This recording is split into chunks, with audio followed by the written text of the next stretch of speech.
Welcome to my channel. So guys, आज हम MSc first sem का इनऑर्गेनिक केमिस्ट्री का Lewis acid base reactivity approximation का जो टॉपिक है इस कंप्लीट करेंगे। मोस्ट टाइम टॉपिक है, हमें एग्जाम में आते रहता है, तो आपको इसको अच्छे से कंप्लीट करके जाना है। और चैनल पर नए हैं तो प्लीज़ चैनल को लाइक सब्सक्राइब कर दीजिएगा, क्योंकि मैं एमएससी केमिस्ट्री ऑल सेमेस्टर रट के हिंदी इंग्लिश में नोट्स प्रोवाइड करते रहती हूँ। और साथ ही में आपको, अगर आपको एमएससी केमिस्ट्री के ऑल सेमेस्टर के नोट्स परचेस करना है तो उसके लिए भी आप मुझे व्हाट्सएप में मैसेज कर सकते हैं। डिस्क्रिप्शन में व्हाट्सएप नंबर शेयर कर देती हूँ, तो आप मुझे वहाँ पर मैसेज कर दीजिएगा। तो चलिए वीडियो को स्टार्ट करते हैं। तो यहाँ पर क्या कह रहा है कि सर 1923 में जीएन लुईस की धारणा, ठीक है, मतलब कि यहाँ पे एक जीएन लुईस जो थे वैज्ञानिक थे, उन्होंने 1923 में एक धारणा प्रस्तुत की थी जो इलेक्ट्रॉन युग्म के आदान प्रदान पर आधारित है। ठीक है, जो क्या है, इलेक्ट्रॉन के आदान प्रदान पर आधारित है। अन्य धारणाओं की अपेक्षा यह अत्यंत व्यापक है। इस धारणा के अनुसार जो पदार्थ इलेक्ट्रॉन युग्म स्वीकार करेगा वह अम्ल होगा, जो इलेक्ट्रॉन युग्म देगा वह क्षार होगा। अच्छा, ठीक है, इसमें क्या कह रहा है कि जो पदार्थ इलेक्ट्रॉन युग्म स्वीकार करेगा, मतलब कि जो इलेक्ट्रॉन ग्रहण करेगा वो अम्ल होगा, और जो इलेक्ट्रॉन त्यागेगा वो क्या होगा, क्षार होगा। ठीक है, तो अम्ल क्या होते हैं, इलेक्ट्रॉन पेयर एक्सेप्टर होते हैं, और क्षार क्या होते हैं, यानी बेस क्या होते हैं, इलेक्ट्रॉन पेयर डोनर होते हैं। ठीक है, इतनी बात आपको अच्छे से याद रखनी है कि जो एसिड होते हैं वो क्या होते हैं, इलेक्ट्रॉन एक्सेप्टर होते हैं, और जो क्षार होते हैं वो क्या होते हैं, इलेक्ट्रॉन डोनर होते हैं। ठीक है, इतनी बात आई समझ में।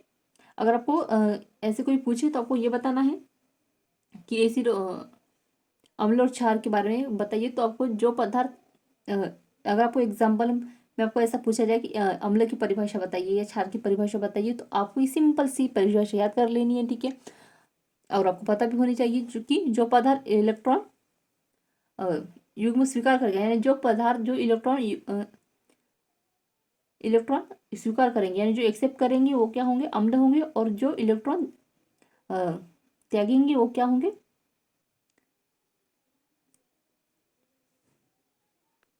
वो क्षार होंगे। ठीक है, अब यहाँ पर एग्जाम्पल देखते हैं हम। एग्जाम्पल दिया हुआ है, पहले सबसे पहले इलेक्ट्रॉन दाता यानी बेस। तो यहाँ पर देखिए दो लोन पेयर दिए गए हैं, प्लस यहाँ पर है इलेक्ट्रॉन का यानी एसिड है। तो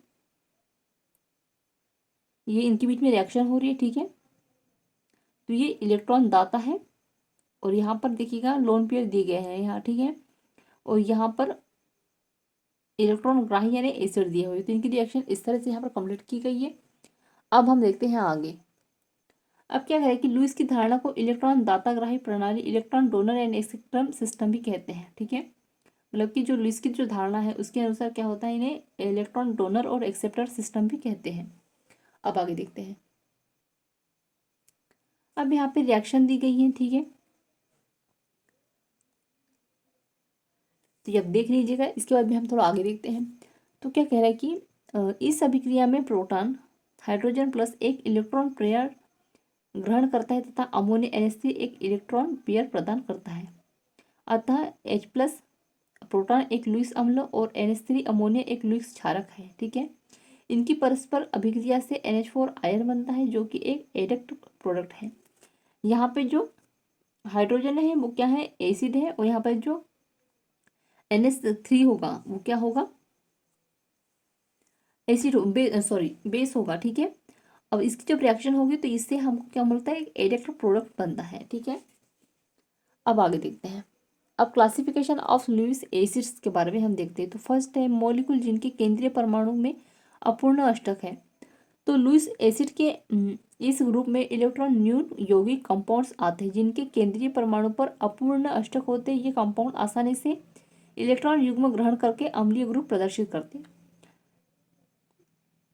मतलब कि आपको पता है कि जो एसिड होते हैं वो क्या होते हैं, इलेक्ट्रॉन को एक्सेप्ट करते हैं, तो इनमें अम्लीयता गुण प्रदर्शित होगा। स्वाभाविक सी बात है, तब ये देख लीजिएगा, ये एसिड है, ये बेस है, उनके बीच में इस तरह से, मतलब कि F के 3 अणु और ये B, उसी तरह यहाँ पर क्या होगा, N का 1 अणु और H के 3 अणु, ये इस तरह से कंप्लीट होगा। ठीक है, अब आगे देखते हैं। अब बी नंबर में दिया है अणु के जिनके केंद्रीय परमाणु में रिक्त d ऑर्बिटल है। जिनके हेलाइडों के केंद्रीय परमाणु में रिक्त d ऑर्बिटल उपस्थित है, जिसके कारण ये हेलाइड लुईस क्षारकों से इलेक्ट्रॉन युग्म ग्रहण कर अम्लीय युग्म प्रदर्शित करते, इसलिए इन्हें लुईस अम्ल कहते हैं। तो ये इस तरह एग्जाम्पल दिए गए हैं। अब आगे देखते हैं सी नंबर में साधारण धनायन सिंपल क्वेश्चन। सभी साधारण धनायन सैद्धांतिक रूप से लुईस अम्ल होते हैं। ठीक है, तो इसकी रिएक्शन दी गई है, तो आप इसकी देख लीजिएगा। 4 नंबर में है ऐसे एलिमेंट्स जिनमें इलेक्ट्रॉन अष्टक उपस्थित है, ऐसे तत्व भी लुईस अम्ल होते हैं इनके जिनके संयोजी कोश में 6 इलेक्ट्रॉन होते, जैसे ऑक्सीजन एवं सल्फर। तो इसको आपको अच्छे से याद कर लेना है चारों चीजों को। ठीक है, अब आगे देखेंगे। तो अभी हमने क्लासिफिकेशन ऑफ लुईस एसिड के बारे में पढ़ा था, बेस के बारे में देखिए। तो सबसे पहले यहाँ पर है एनियंस यानी ऋणायन। सभी ऋणायनों पर एकाकी इलेक्ट्रॉन युग्म उपयुक्त रहते हैं, जिसे वे लुईस अम्ल को दे सकते हैं। ठीक है, जैसे कि chlorine, bromine, iodine, NH2, NO2 minus 8। अब बी वाला देखेंगे। मोलिकुल जिनके सभी एटम मोलिकुल जिनके सभी सॉरी मोलिकुल जिनकी किसी एक एटम पर असहभाजित इलेक्ट्रॉन युग्म हो, जैसे अणु जैसे ऐसे अणु जैसे H2O, एल्कोहल तथा ईथर आदि इसी किसी एक एटम पर अनशेयरेड पेयर उपस्थित रहते हैं, इसे इसलिए ये लुईस क्षारक होते हैं, जैसे कि ROR। ठीक है, यहाँ पर लोन पेयर दिए गए हैं। लुईस धारणा की उपयोगिता देखते हैं आप। ठीक है, अब जो धारणा दी उनकी उसमें क्या वो उनका क्या उपयोग हुआ, ये इसके बारे में देखेंगे। तो फर्स्ट है, यह धारणा विलय की उपस्थिति या अनुपस्थिति पर निर्भर नहीं होता। सेकंड नंबर में इस धारणा के अनुसार ऑक्साइडों के क्षारीय तथा अधातु